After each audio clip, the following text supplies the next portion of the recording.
Territorio de culturas prehispánicas, españoles y mestizos. Montañosa, erguida y elegante, observando desde arriba, casi tocando las nubes. Esta historia, este territorio esconde y muestra. De todo se habla, se especula, se narra. Jamás habrá una única versión, una verdad absoluta. ¿Esta será una característica importante de su riqueza? ¿Lo fantasioso dentro de lo real? ¿O es acaso al revés? Es en lo incierto, en la duda de la certeza, donde nace la magia de lo posible. Este recorrido, en la búsqueda de lo posible, sin la pretensión de lo único y lo real, dejando la ventana abierta a la interpretación del espectador.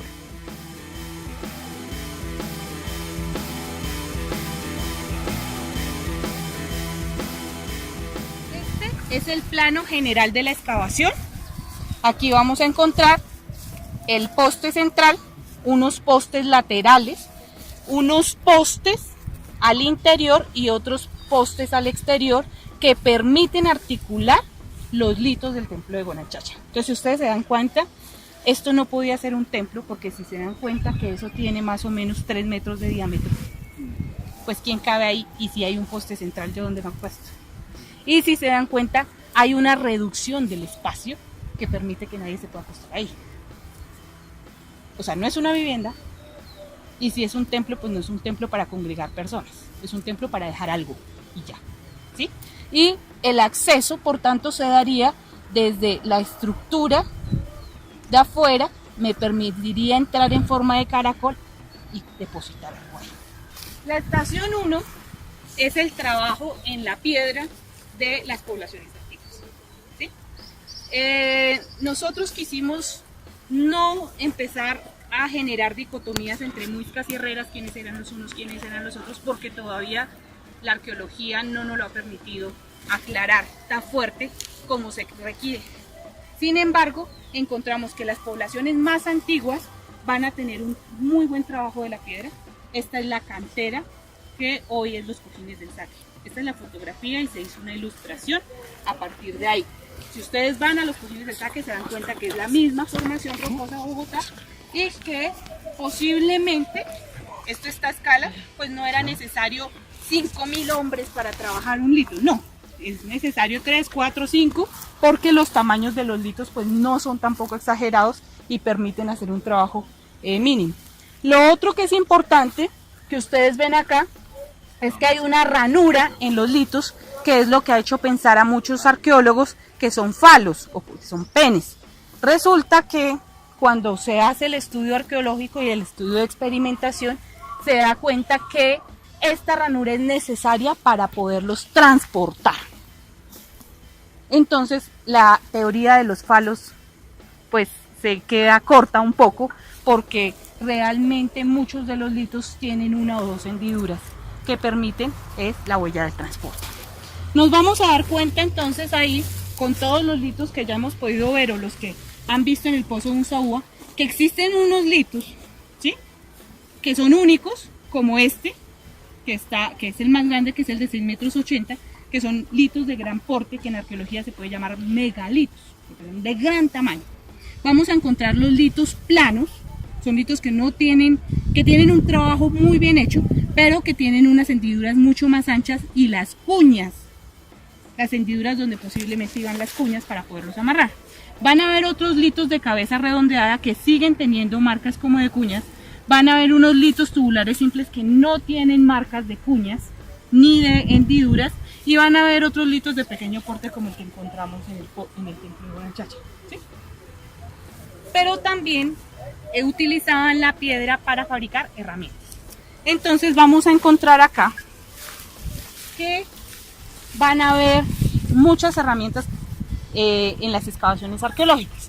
Algunas de ellas son los núcleos. Los núcleos es la base y la roca madre que me permite a mí trabajar y sacar herramientas. Yo tengo una piedra cualquiera, tomo esa piedra, la golpeo, y cuando la golpeo me va a salir, por ejemplo, un cortador. ¿Qué me va a permitir? Cortar. Un cuchillo, que va a cumplir la función similar al cortador. Un raspador, que me va a permitir pulir pieles, raspar, limpiar.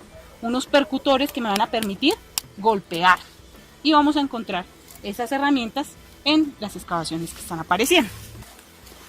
Y encontramos que también se han hallado en excavaciones muchos individuos y también tumbas colectivas. Las posiciones han sido diversas, nada es igual a lo otro, parecen barrios diferenciados, hay una diversidad muy amplia en los tipos de ajuares, en los tipos de posiciones. ¿También hay diferencia temporal, profe? También hay diferencias temporales, entonces por ejemplo los más antiguos son de 200 y 300 antes de Cristo, los otros son de 1500, de 800 después de Cristo, entonces empiezan a haber unas variaciones muy amplias y podemos ver contextos muy completos. Si se dan cuenta, hay unos que están totalmente acostados, hay otros que están en flexión, hay otros que están medio sentaditos, hay otros que están acurrucados. Van a haber deformaciones craneales, ¿sí? Van a haber otros que no tienen deformaciones. Van a haber animales que se les ponían completos. Van a haber partes de animales. Van a haber vasijas completas, fragmentos de cerámica. Van a haber, por ejemplo, tumbas de varios individuos, no solamente uno, sino 2, 3, 4, lo que hoy podríamos llamar fosas comunes. También están apareciendo en esa época. No creo que con el mismo fin, pero bueno. Y entonces aquí vamos a encontrar que existen diversos tipos de enterramientos. Para poder comprender mejor el tema de la muerte, entonces pudimos hacer un proceso investigativo donde se revisaron todos los informes y sumando desde 1937 hasta ahora se han registrado más de 500 enterramientos debajo de los edificios de la UPTC. ¿Eso qué indica? Que esto no puede ser un sitio de vivienda, ¿sí? Esto indica que esto es un sitio para enterrar a la gente. Por eso se llamaba Cercado Grande de los Santuarios. Santuario quiere decir el sitio de enterramientos. ¿Listo? Es un cementerio indígena. Vamos a tener entonces unos tipos de tumbas, ¿sí? Y unos tipos de enterramientos. ¿Cuál es la diferencia entre una tumba y un enterramiento?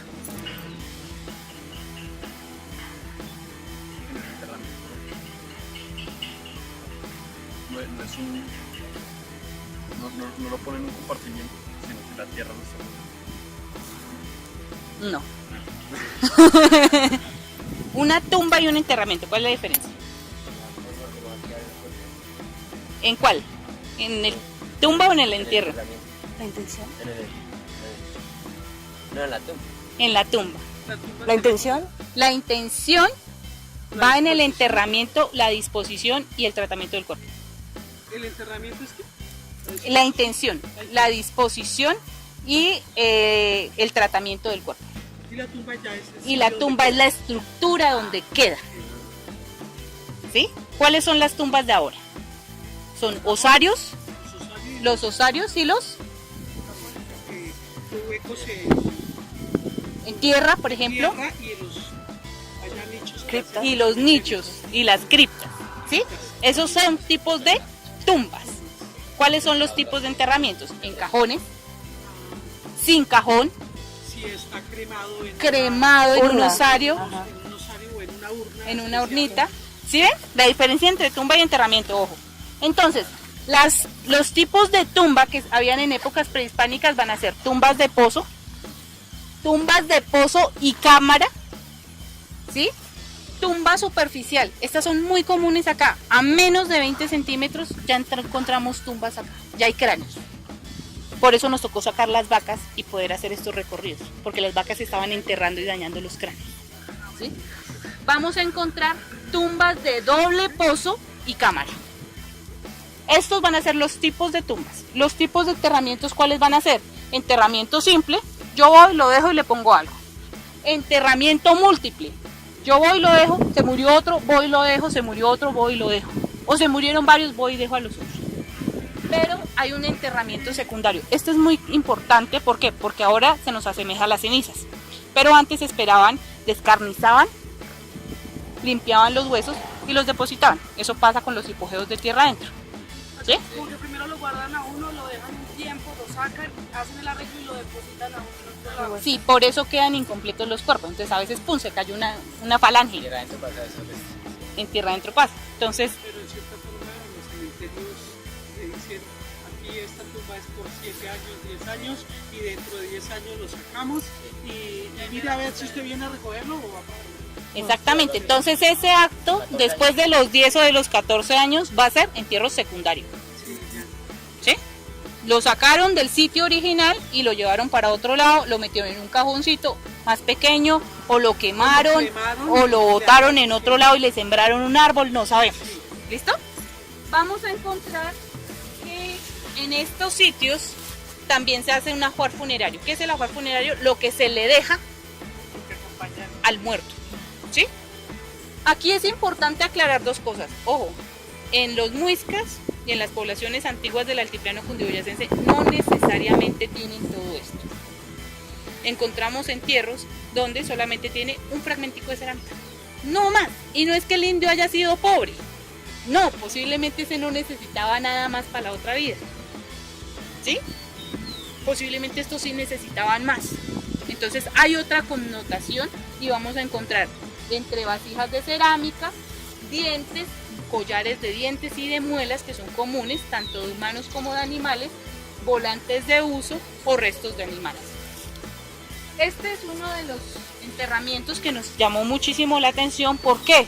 Porque es el enterramiento que nos va a permitir entender que 200 años antes de Cristo había intercambio con poblaciones del sur, es decir, con Perú y Ecuador.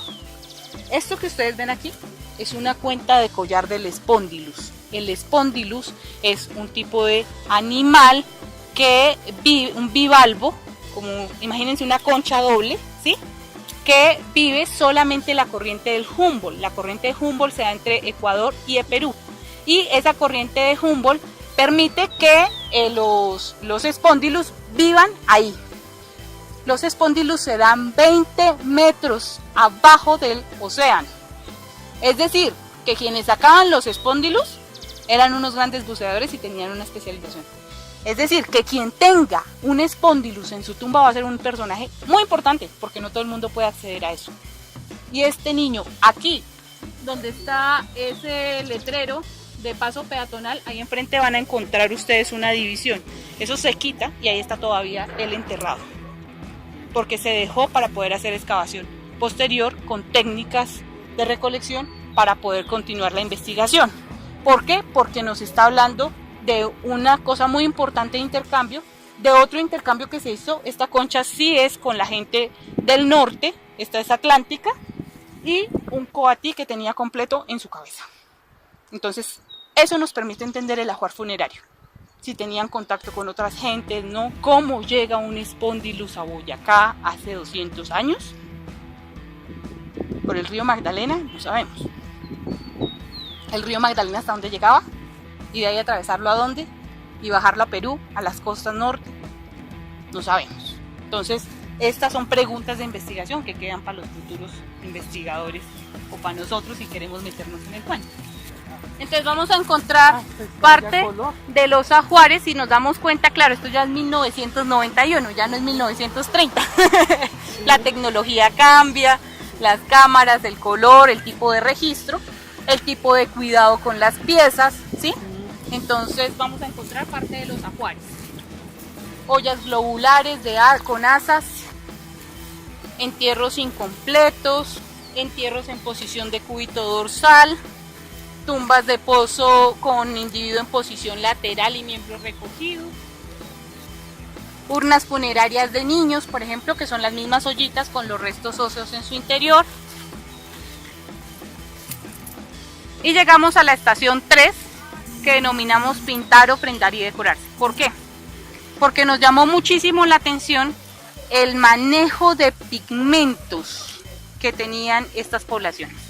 Es decir, de las piezas más bellas decoradas con como si tuviesen pinceles y con decoraciones incisas, han sido las de los muiscas y se han destacado por su manejo del oro sobre todo, ¿no? Entonces vamos a encontrar que ellos elaboraban cuentas y collares de distintos materiales. Vamos a encontrar orfebrería, por ejemplo, narigueras de oro de 200 a.C., o sea, ya hacían manejo de metalurgia hace más de 2000 años. Vamos a encontrar cuentas de collar también de oro que van a tener figuras antropomorfas. Vamos a encontrar cuentas de collar en piedra y collares completos con dientes de animales, de coatí, de curí, de venado, ¿sí? Y de otros animales que permitían pues trabajar sus materiales. Muchos de ustedes hoy en día, sus mamás recogen los dientes para mandar a hacer aretes o para mandar a hacer collares. Esa es una tradición que viene desde hace muchísimo tiempo. Vamos a encontrar el uso de pigmentos para pictografías. ¿Por qué? Porque ustedes salen aquí de la UPTC, cogen todo este valle intermedio de la cuenca del río Farfacá y que van a encontrar más de 470 pictografías, rocas con pictografías que están ahí y que dan cuenta de toda la habitación de este espacio en épocas prehispánicas. Los pigmentos que encontramos en el altiplano cundiboyacense van a ser blancos, vino tinto, morado, negro y rojo, y algunos ocre. Y vamos a encontrar también la elaboración de los pigmentos para la cerámica, para darle el acabado final. Entonces vamos a encontrar los desgrasantes con desgrasantes gris tiesto, guatavita tiesto, pero también vamos a encontrar unos pigmentos naranjas para darle los terminados y los pulidos finales a la cerámica. Vamos a encontrar apliques, ¿sí? Para poder decorar la cerámica en relieve, y vamos a encontrar un montón de técnicas tradicionales que hoy todavía conserva gente en Chita, en Tuaté y en Ráquira, ¿sí? Esto todavía existen estas técnicas. Bueno, aquí vamos a encontrar los trabajos de excavación ya en área, en los predios aquí de la UPTC, que nos van a mostrar las viviendas, nos van a mostrar las huellas de poste, posibles fogones, abundancias de material. ¿Cómo? 1991, 1996, la última fue en el 2006. Vamos a ver los perfiles del suelo que van a permitir entender que hubo habitación mucho antes y que después hubo unos rellenos y unas fases de alteración del suelo, pero se conservó un suelo prehispánico. Vamos a encontrar que mientras estaban construyendo la UPTC venían muchos bulldozers, máquinas y herramientas que no alcanzaban a generar un proceso de investigación, entonces era valla y rescate lo que queda. Entonces muchos de los entierros que uno ve documentados en los informes es entierro bulldozer, porque fue lo que dejó el bulldozer mientras pasó, porque en ese momento no estaba la ley que existe ahora que permite evitar esos daños o parar las obras. Vamos a encontrar las tareas de remoción. Si ustedes se dan cuenta, hay muchos punticos, todos esos puntos son fragmentos de cerámica que se están encontrando en el suelo y que son lo que permite confirmar que es un sitio arqueológico. Bueno, los profesores y estudiantes que ya han fallecido, algunos y otros que estaban en esa época registrando, documentando mediante fotografía, dibujo, cuadrículas y demás.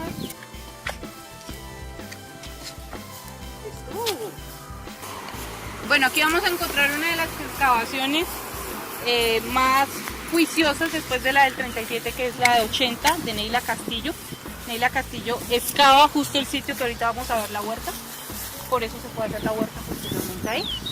Y Neila excava y empieza a encontrar que hay una abundancia de material arqueológico, y ella es la que identifica las huellas de postes que permiten después hacer la reproducción del subúltimo de una vivienda. Esa es la excavación que ha permitido esta vivienda. Profesor, yo mencionaba el desengrasante. Siempre el nombre suena que desengrasa, pero no es para eso. El desgrasante es lo que va a permitir que la cerámica se compacte y que pueda ser manejable y pueda ser cocinada. Hay cerámica que no tiene desgrasante. El pasto puede ser un desplazante. Yo le echo al barro parte de esta paja para que se me deje moldear y me la deje respirar. ¿Sí? Pero, por ejemplo, un desplazante puede ser lo que les decía, el guatavita tiesto. ¿El guatavita tiesto qué es? Cerámica que ellos mismos construían o que se les rompían y esa la trituraban y se la volvían a dejar en la cerámica para que pueda permitir respirar. Vamos a encontrar huellas de poste, vamos a encontrar huellas de tumbas y eso nos va a permitir hablar de vivienda. ¿Sí? Si bien les dije al principio que este es un lugar de enterramiento, no de vivienda, ¿sí? Eso nos permite entender, la arqueología nos permite entender cómo vivía la gente, ¿sí? Y nos permite entender por qué, por las huellas de los materiales que dejan, pero también por los ajuares funerarios. ¿Qué se quedó y qué le depositó a mi amigo, a mi vecino, a mi familiar? No sé. Pero entonces vamos a encontrar que van a haber cucharas. En épocas prehispánicas la cuchara no era de uso individual. Todo el mundo no tenía cucharas. La cuchara era para el yopo, para poder inhalar yopo. Es decir, que si encuentra uno una cuchara en un sitio grande, amplio, perdóneme, pero el sitio era ritual y era, posiblemente se hacía un rito con yopo para poder rotar la cuchara y que todo el mundo inhalara. ¿Sí? Va a haber cuencos para poder pasar la chicha y tomar, porque todo el mundo no tenía sus vasos. ¿Sí? Y van a ver los aerófonos o instrumentos musicales que permitían también amenizar las reuniones, como ahora que uno se reúne y prende el equipo a todo volumen, en ese momento ellos hacían la música y entonces eso nos va a permitir entender la relación social entre el grupo al interior de un espacio. Vamos a encontrar la piedra de moler, que si se dieron cuenta en la fotografía anterior y en otras fotografías va a estar apareciendo casi siempre cercano a tumbas, sobre todo de mujeres. Entonces, la molienda va a ser un factor muy importante porque es una actividad que van a desarrollar muchas mujeres, pero que también va a permitir la piedra de moler identificar qué era lo que comían. Entonces, en los restos de esa piedra de moler van a haber granos, ¿no? Principalmente maíz, ¿cierto? Frijol, porque en ese momento no había haba, ¿ah? Y van a quedar ahí las huellas. ¿Para qué? Para las harinas, para las sopas, para los amasijos que tanto nos gustan, pues ellos ya venían preparando. Y aquí tenemos la construcción de un bohío. Hablamos de bohío y no hablamos de vivienda, ¿por qué? Por eso que les decía, no todos son vivienda. Y para casi todos los bohíos se utilizaban los materiales que estaban en el entorno. Vamos a tener tunos, palmabobas o aguacos, carrizas y caña flecha o caña brava. Esos van a ser los elementos de construcción que ya los vamos a identificar dentro del bohío. Vamos a encontrar muchísimos caracoles. Tenemos más de 3.000, que aquí la señorita le tocó ayudar a principio de año a clasificar los caracoles en el laboratorio, porque son demasiados los caracoles, es decir, que ellos sí consumían caracol en época prehispánica, se lo comían. Eso ya nosotros ya lo perdimos, ya pocas personas consumen caracol en el altiplano, pero ellos sí lo consumían. Vamos a encontrar, bueno, las huellas de poste. ¿Cuál es la diferencia entre estas y las otras que hemos visto? Que estas son lineales, es lo que nos permite hablar de cercados. Hay huellas circulares para los bohíos, pero hay huellas lineales para cercados, para líneas que se arman para cercar, para aislar, ¿sí?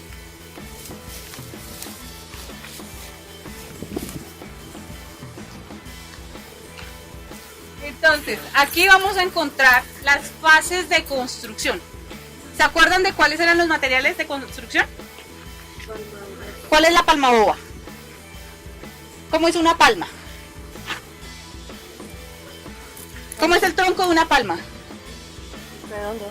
¿Redondo completamente? No. ¿Cuál es la característica de las palmas? Ajá. Las espinas. Que son como huequitas porque salen un montón de ramas. Esta va a ser la palmaboba o el agua. ¿Sí? Miren la diferencia entre una palma y un arbusto o un árbol. Entonces la palmaboba, el tuno y tuno poste central. ¿Sí? Vamos a tener caña brava para hacer todo el esqueleto del techo, ¿sí? Vamos a tener la caña brava también para poder hacer el bareque, ¿sí? Y el bareque no, perdón, el enchinado. El enchinado es la estructura o esqueleto que se hace para que dé un soporte y no se caiga el barro. Si no hubiese un esqueleto, se cae el barro. Por eso hoy se construye con hierro, ¿sí? Es una imitación. Es una imitación de las estructuras en hierro. Ustedes han visto las vigas y las columnas que se amarran. Vigas de amarre. Estos son vigas, pero en esa época era caña brava, ¿sí? Y el carrizo y la carriza para poder hacer los amarres. Si se dan cuenta, no hay nada de cemento, no hay nada de alambre, no hay nada de hierro, y con eso se construían las viviendas y los bollos. Creo que todos los árboles, o sea, lo que se hace, ¿eran de acá? La palmaoba, acuérdense que es de zonas húmedas, Arcabuco, por ejemplo. Esa zona de Arcabuco, que sí está cercana, pero no tan cercana. Entonces, ¿qué implicaba traer desde Arcabuco hasta acá la palmaoba? ¿Sí? Todo un rito, ¿sí? Una congregación colectiva, porque claro, en ese tiempo no estaban los camiones de echa el camión y hágale, sino échese al hombro y hágale. Entonces, y al hombro entre 2, 3 y 4, para poder traer el tronco. Entonces sí había un proceso colectivo para poderlo trasladar. Pero acá había algo. Tuno más que todo. Por eso hay más tuno que agua. Señor. ¿Se han encontrado fogones? Aquí no. Por eso no podemos hablar de vivienda en el Cercado Grande de los Ríos. Entonces, ¿de qué hablamos? Entonces, ¿de qué hablamos? De sitios de enterramiento. Sitios de enterramiento. Y los postes que tú dices que pueden, o sea, que se les dio, digamos, la connotación de vivienda. Los postes centrales, las Sí. huellas de poste, pero sí, Bohío. por ejemplo, Bohío para lo de... son para hoyos. Son bohíos relativos. Este deja una huella de poste, pero no necesariamente aquí está viviendo gente. Aquí estamos reunidos. Claro, Y se hizo para un lugar para reunirnos, no para vivir. Si yo hiciera una excavación hoy, yo voy a encontrar unos fogones que funcionan a veces, de vez en cuando, porque aquí se prende el fuego de vez en cuando. Si yo hiciera la excavación acá, vamos a ver que hay unas fases donde hay fuego, pero hay otras donde no hay fuego, pero hay otras donde hay y donde no hay. Eso más o menos está apareciendo en época prehispánica, pero en una mínima cantidad. Eso es lo que dice es, no hay gente. Una casa en época prehispánica y en épocas indígenas actuales se caracteriza porque el fogón tiene que estar prendido las 24 horas. Porque es que no hay gas ni hay fósforos. ¿Y usted cómo mantiene el fuego si no tiene el fósforo? Ni la gasolina. Prendan fuego, manténganlo. Entonces eso implicaba, cuando yo he excavado fogones en sitios arqueológicos, hemos encontrado 12 y 15 metros de profundidad de huellas completas, que son fogones que han estado ardiendo 1000, 2000, 300, 500 años continuos. Eso no existe acá. Por eso nosotros no hablamos de vivienda en el Cercado de los Ríos. Y era como, o sea, de que acá eran como enterramientos y atravesaba el río, o sea, era como la división del río y allá sí eran las viviendas. Muy bien. Antes del río, el río por acá viene acá. De aquí hacia el río estamos encontrando el lugar de enterramientos. Después del río, acuérdense que esto en épocas prehispánicas era inundado. Entonces, no están después del río, están después de la glorieta, que era hasta donde llegaba el humedal. Por eso cuando empieza a subir la glorieta en esa curva de la presentación hacia el Maldonado, por eso toda esa zona, cada vez que hacen remodelaciones, aparece muerta. O aparece una vasija, ¿sí? Porque de vez en cuando también se enterraba allá, no en las mismas cantidades que acá. Aquí estamos hablando de 500 enterramientos que se han sacado. Pueden haber 2000 más, 3000 más. Pero en el centro sí se han encontrado poquitos enterramientos, pero se han encontrado muchas más viviendas y muchos más restos de cerámica que acá. Sin decorar, la cerámica de acá es decorada. Porque tú no consumes ni preparas en cerámica decorada. ¿Por qué? Porque el carbón te va a dañar la pintura, entonces ¿para qué la tienes decorada? Entonces también el tipo de cerámica nos habla del tipo de uso del sitio. También se podría hablar de que entre más, digamos, los que se enterraban acá, si tenían, digamos, que una diferencia en prestigio a los que se enterraban por allá. Posiblemente. Eso habría que hacer unos análisis y unas tesis lindas, porque a nivel genético uno podría revisar si estos son parientes entre ellos o no. Porque las descripciones, por ejemplo, de Elena, cuando hablamos de estos temas, es que habían gente que ella dice son guanes, o sea, pelirrojos con unas características totalmente distintas que estaban acá enterradas. ¿O es que están trayendo la gente para enterrarla acá? ¿Y qué gente la están trayendo? ¿O qué es lo que está pasando? Porque Neila Castillo también documenta cerámica guane acá.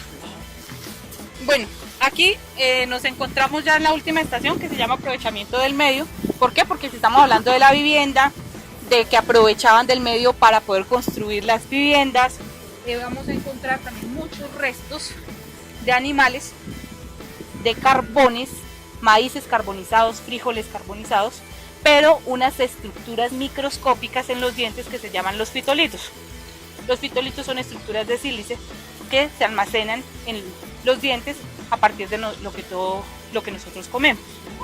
Por cada cosa que nosotros comemos de carácter vegetal queda una huella en los dientes. Esa huella nosotros la sacamos a partir de unos procesos técnicos en el laboratorio y podemos definir qué fue lo que se comió. Cada partícula, es decir, cada papa, tiene una característica distinta a el maíz, al sagú y al tipo de maíz y al tipo de sagú. Entonces uno puede definir qué fue lo que se comió en ese momento determinado. De esas investigaciones de fitolitos se ha logrado encontrar un alto consumo de tubérculos de altura. ¿Cuáles son los tubérculos de altura? Esos que ya no nos gustan comer. Los cubios o los nabos, las tibias o las uvas,